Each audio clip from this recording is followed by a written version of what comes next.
अस्सलाम वालेकुम, मैं हूँ हुरैन फातिमा और आप देख रहे हैं हिमायती news HD channel.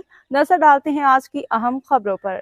Karachi report. Abid Hussain Afridi कंबर के रिहायशी नबी बख्श चांडियों के भाई और बेटी के हमरा कराची में प्रेस कॉन्फ्रेंस। वालिद और चचा पे संगीन इल्जामात, तहफ़्फ़ुज़ फराहम करने का मुतालिबा। कंबर के रिहायशी नबी बख्श चांडियों ने अपने भाई तराब चांडियों और बेटी फातिमा बतूल के हमरा प्रेस कॉन्फ्रेंस करते हुए वालिद अली हसन चांडियों, चचा अब्दुल समद उर्फ मनीर पर संगीन इल्जामात आयद कर दिए।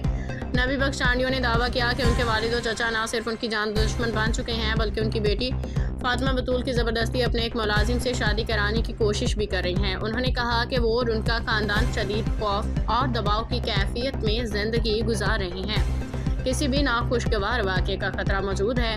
प्रेस कॉन्फ्रेंस में नबी बख्श चांडियों ने मुतल्लिका हुकाम, पुलिस और ज़िली इंतज़ामिया से फौरी मुदाखलत की अपील करते हुए कहा कि उन्हें और उनके अहल खानों को फौरी तौर पर तहफ़्फ़ुज़ फराहम किया जाए ताकि वो अपनी जान और माल के हवाले से महफूज रह सकें।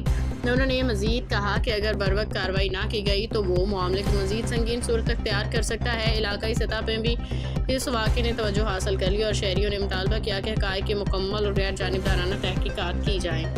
मज़ीद अपडेट्स के लिए देखते रहें हिमायती न्यूज़ HD चैनल।